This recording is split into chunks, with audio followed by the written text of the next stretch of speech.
SP గారు బాడీని తీసేయమని message పంపించారు. ఎస్పీ గారు స్పాట్ కు వచ్చి ఇన్వెస్టిగేట్ చేయమని సీఎం గారు ఆర్డర్. చనిపోయిన అమ్మాయి భర్త బై ఎలక్షన్స్ లో పోటీ చేసే వ్యక్తి. అతను ఎలక్షన్ లో గెలవడానికి ఇదో సింపతి. చనిపోయాక ఇంకా చేసేదే ఉంటుంది సార్. సరే నువ్వు జీప్ స్టార్ట్ చేయి, ఇంటి వరకు వెళ్ళి రావాలి.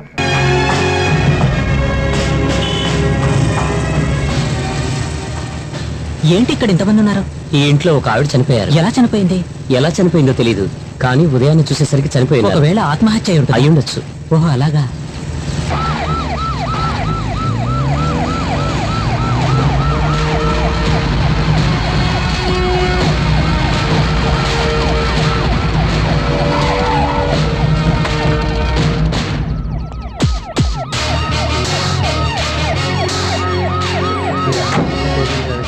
సార్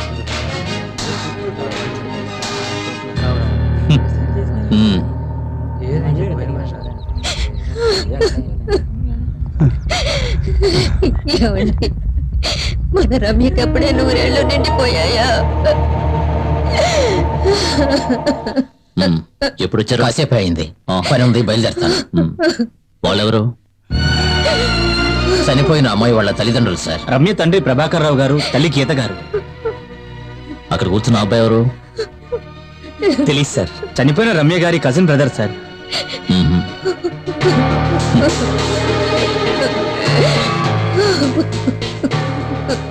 మిగిలిన ఇద్దరు మా అమ్మ నాన్న సార్. ఎందుకు నువ్వెవరు?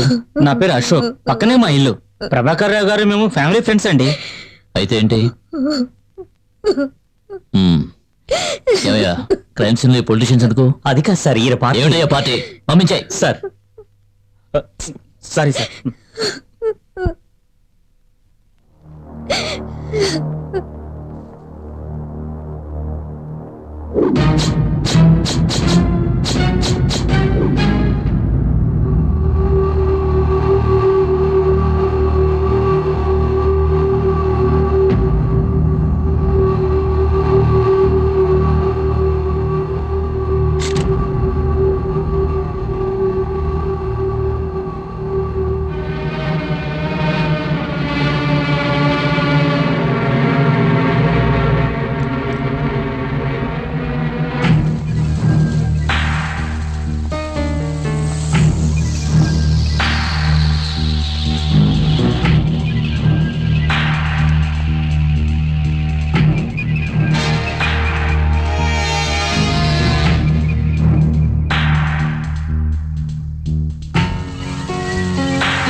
ఏమిటిది? Rat poison sir. ఎక్కడ దొరికింది? మంచం మీద దొరికింది సార్. తేనెలో దీన్ని కలుపుకుని తాగి ఉంటారు సార్. Sorry sir.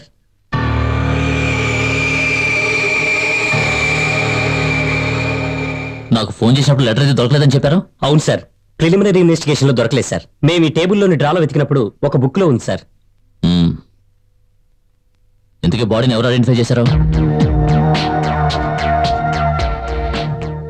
ఈయనే సార్. ఈమె ఇంటి పని మనిషి సార్. కాస్త ముందుకు రండి.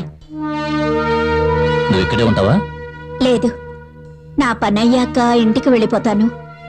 సార్ లేనప్పుడు మాత్రం రాత్రులు ఇక్కడే ఉంటాను. రాత్రి నువ్వు ఇక్కడే ఉన్నావంటే సార్ రారని నీకు ముందే తెలుసా?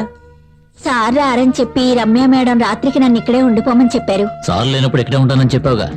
నేనున్నప్పుడే సార్ వచ్చారు.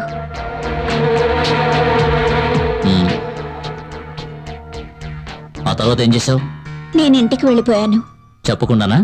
నేను చెప్పే వెళ్ళాను. ఆ సమయంలో వాళ్ళిద్దరికీ ఘర్షణ జరిగింది. కారణం నాకు తెలీదు. ఏం మాట్లాడుకున్నారు? నాకు సరిగ్గా వినిపించలేదు. ఒకవేళ ఆస్తి విషయంలోనూ డబ్బు విషయంలోనూ గొడవ పడి ఉంటారు. సార్, టేబుల్ మీద కొంచెం బంగారం ప్యాక్ చేసి ఉంచారు సార్. ఈ రమ్యకి రోజు ఉదయాన్నే లేచే అలవాటు ఉందా? లేదండి, ఉదయాన్నే టీ ఇవ్వడానికి నేనే లేపుతాను. మరి ఉదయాన్నే నువ్వు లోపలికి ఎలా వస్తావు? రాత్రి నేను ఇంటికి వెళ్ళేటప్పుడు తాళం వేసుకొని వెళ్ళిపోతాను. నా దగ్గర ఒక తాళం ఉంది. మళ్ళీ ఉదయాన్నే వచ్చి తలుపులు తెరుస్తాను. మామూలుగా ఆవిడ ఎప్పుడు లేస్తారు? ఆవిడ మామూలుగా ఆలస్యంగానే లేస్తారు. నేను ఉదయం 6 గంటలకు వస్తాను. మేడం గారిని నిద్ర లేపకుండా నా పని నన్ను చేసుకోమని చెప్పారు. ఎవరు చెప్పారు? మోహన్ గారు.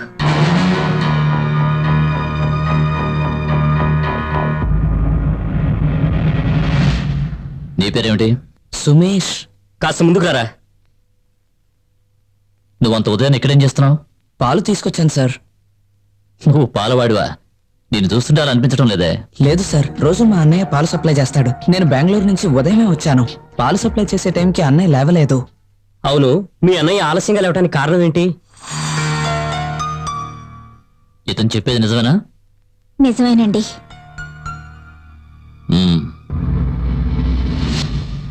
అవును, నీ పేరేమిటి? బాలు. నేను పేపర్ వేస్తుంటాను. నువ్వు ఎన్ని గంటలకు వచ్చావు? 7:30 ఆ ప్రాంతానికండి. ఎప్పుడు ఆ టైంలోనే పేపర్ వేస్తావా? లేదు సార్, ఆ రోజు పేపర్ రావటం లేట్ అయ్యింది. ఎందుకు? పేపర్ రావటం ఎందుకు లేట్ అయిందంటే అదే ఎందువల్ల? లారీ టైర్ పంచర్ అయింది సార్.